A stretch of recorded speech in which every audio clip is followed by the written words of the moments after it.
Lubi Balluku po përgatitet të blej shtetësi për të shpëtuar në mënyrë përfundimtare përgjegjësisë para ligjit, pasi ajo ka vjedhur në Shqipëri dhe shpërdoruar miliarda euro.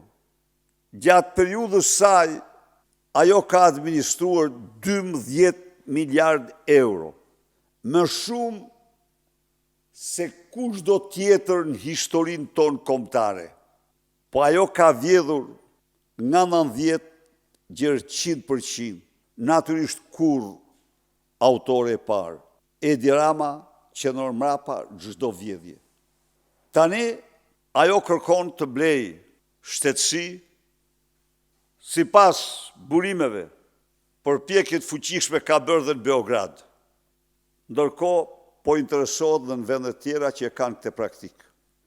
Thirrja ime për komunitetin ndërkombëtar është asnjë pranim i kërkesës për shtetësi të një personi që në shërbim të Edi Ramës qëndron në themel të krizës madhe, në themel të varfërimit të një populli të tërë.